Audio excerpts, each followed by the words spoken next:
Grogu and Mando, the missing ambassador. Careless Prime had once been known as a neutral jewel of the Mid-Rim, a place where treaties were signed instead of broken and words carried more weight than weapons.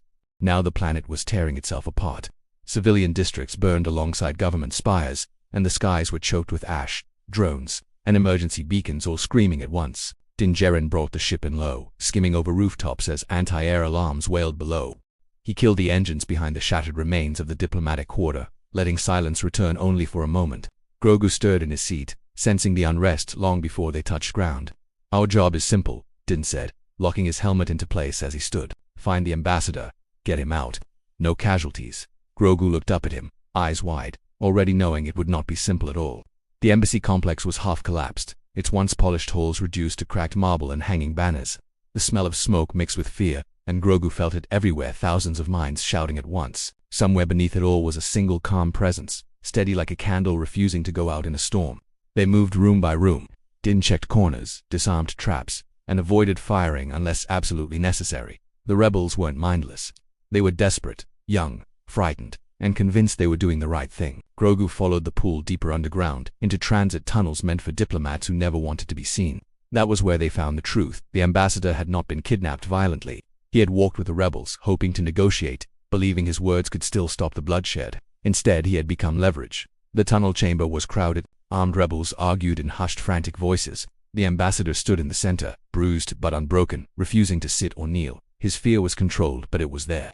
Din crouched behind cover. "Too many. We rush this. Someone dies." Grogu closed his eyes. He didn't reach for power the way he had in battle before. He reached for feeling.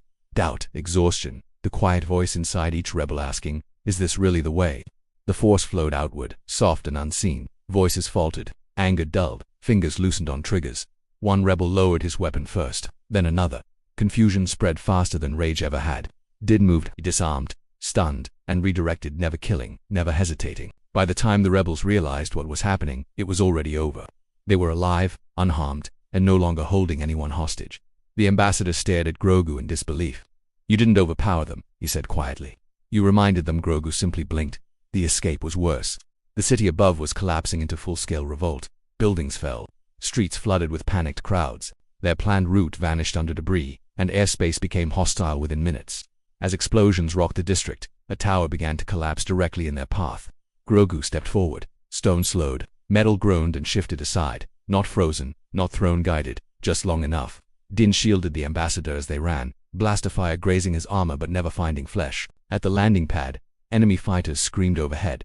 Locking onto the ship, "Kid, now would be good," Din shouted. Grogu reached outward again, not to destroy, but to confuse.